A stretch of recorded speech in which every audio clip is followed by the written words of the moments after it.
John, you heard them in that clip we played. They said they're not going anywhere. And a lot of these temporary protected status people from Somalia, this has gone back 30 years. It was first granted in 91 under H.W. Bush. OK, that was when the country was torn apart by civil war.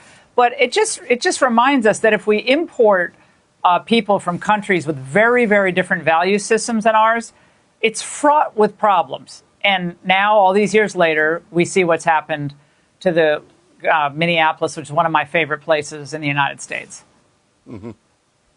Well, the focus of criticism coming from the left and the lack of concern about the fraud tells you all you need to know, in my opinion, of how concerned they are at the exposure of what's taking place now. It really was an amazing 1-2 punch of what took place last week. And thank you to Christopher and City Journal for that reporting, because that really laid the groundwork for what Trump did. You see, Trump and his wanting to revoke the TPS, the temporary protected status, it's only going to have an impact on some 400 Somali immigrants here in Minnesota. The more important aspect of it, though, is that local media cannot ignore the story anymore. If it hadn't been for Trump going and saying he was going to revoke TPS, media would have completely ignored this amazing reporting by Christopher and City Journal. And now all the media is talking about the fraud. It is front and center. And Laura, one more thing. It is time for Governor TimWalzo to resign. We've blown past this being a ballot solvable problem. If you had a CEO working for a company